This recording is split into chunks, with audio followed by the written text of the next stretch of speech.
संसद भवन के उद्घाटन कार्यक्रम के बहिष्कार का फैसला लिया है।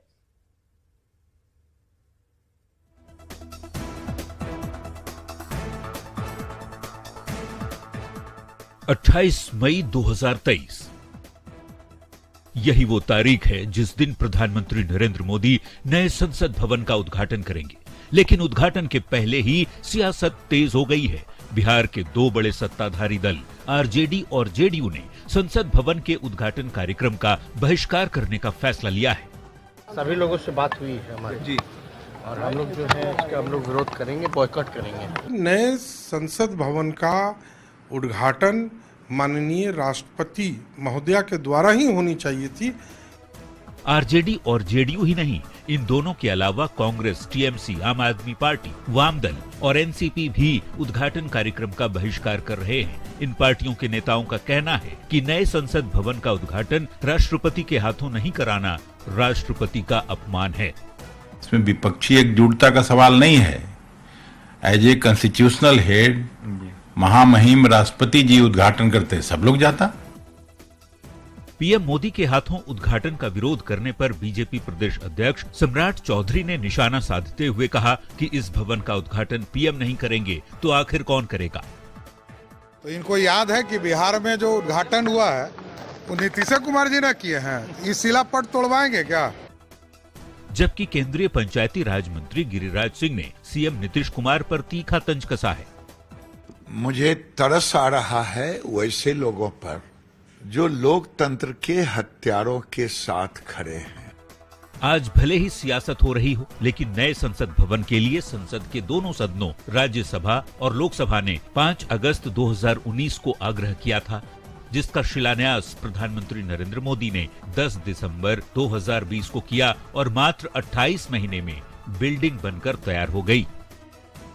न्यूज 18 के लिए दिल्ली से अमितेश और रवि सिसोदिया के साथ पटना से रवि एस नारायण की रिपोर्ट। अब लोकतंत्र के मंदिर पर महाभारत को समझिए। 28 मई को प्रधानमंत्री नरेंद्र मोदी देश के नए संसद भवन का उद्घाटन करेंगे। 28 मई को यह उद्घाटन होना है। 19 विपक्षी दलों ने उद्घाटन के बहिष्कार का ऐलान कर दिया है। विवाद के पीछे विपक्ष का तर्क है कि राष्ट्रपति संसद के संरक्षक होते हैं। राष्ट्रपति की जगह पीएम आखिर क्यों उद्घाटन करेंगे? विवाद उद्घाटन की तारीख को लेकर भी है।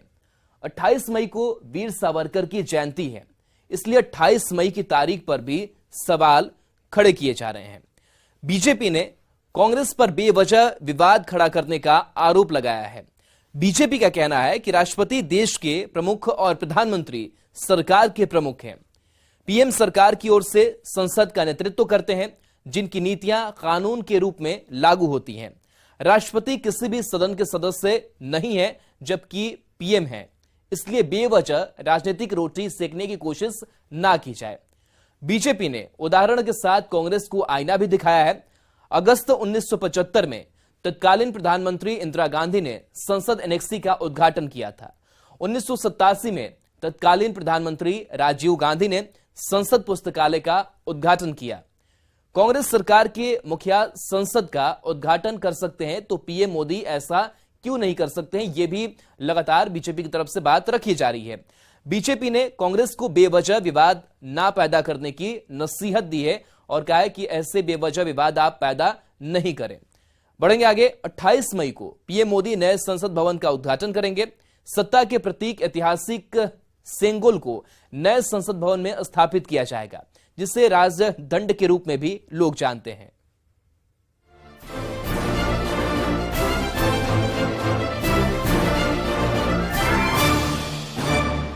भारत की नई संसद का काम पूरा हो चुका है। उद्घाटन को लेकर चल रही सियासत के बीच सबसे ज्यादा चर्चा में एक शब्द है सेंगोल। सेंगोल तब चर्चा में आया जब केंद्रीय गृह मंत्री अमित शाह ने इसका जिक्र किया। दरअसल गृह मंत्री अमित शाह ने नए संसद भवन के उद्घाटन को लेकर प्रेस कॉन्फ्रेंस किया। प्रेस कॉन्फ्रेंस के दौरान अमित शाह ने एक राजदंड का जिक्र किया, जिसे नए संसद भवन में स्थापित किया जाएगा और इसे ही तमिल में सेंगोल के नाम से जाना जाता है। कि सेंगोल जिसको प्राप्त होता है, इसके पास से न्यायपूर्ण और निष्पक्ष शासन की अपेक्षा रखी जाती है।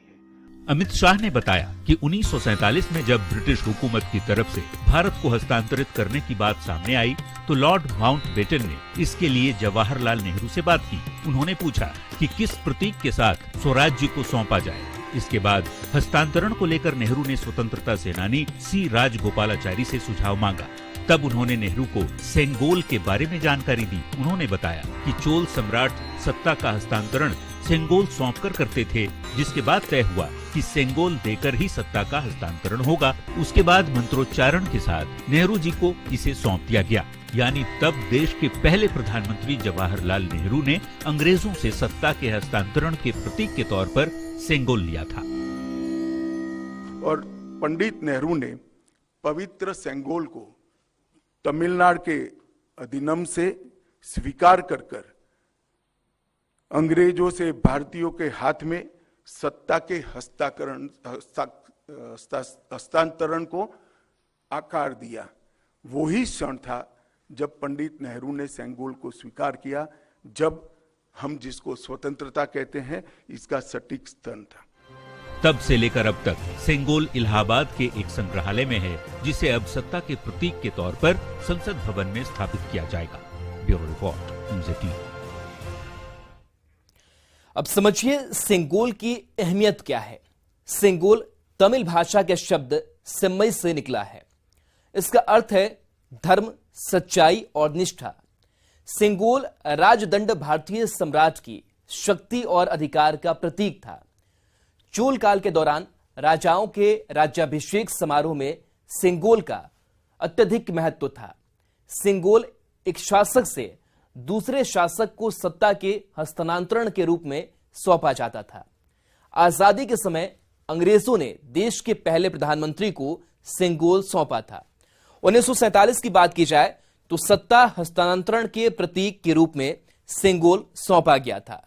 यह अंग्रेजों से इस देश के लोगों के लिए सत्ता के हस्तांतरण का संकेत था। तब से लेकर अब तक इसे इलाहाबाद के एक संग्रहालय में रखा गया था।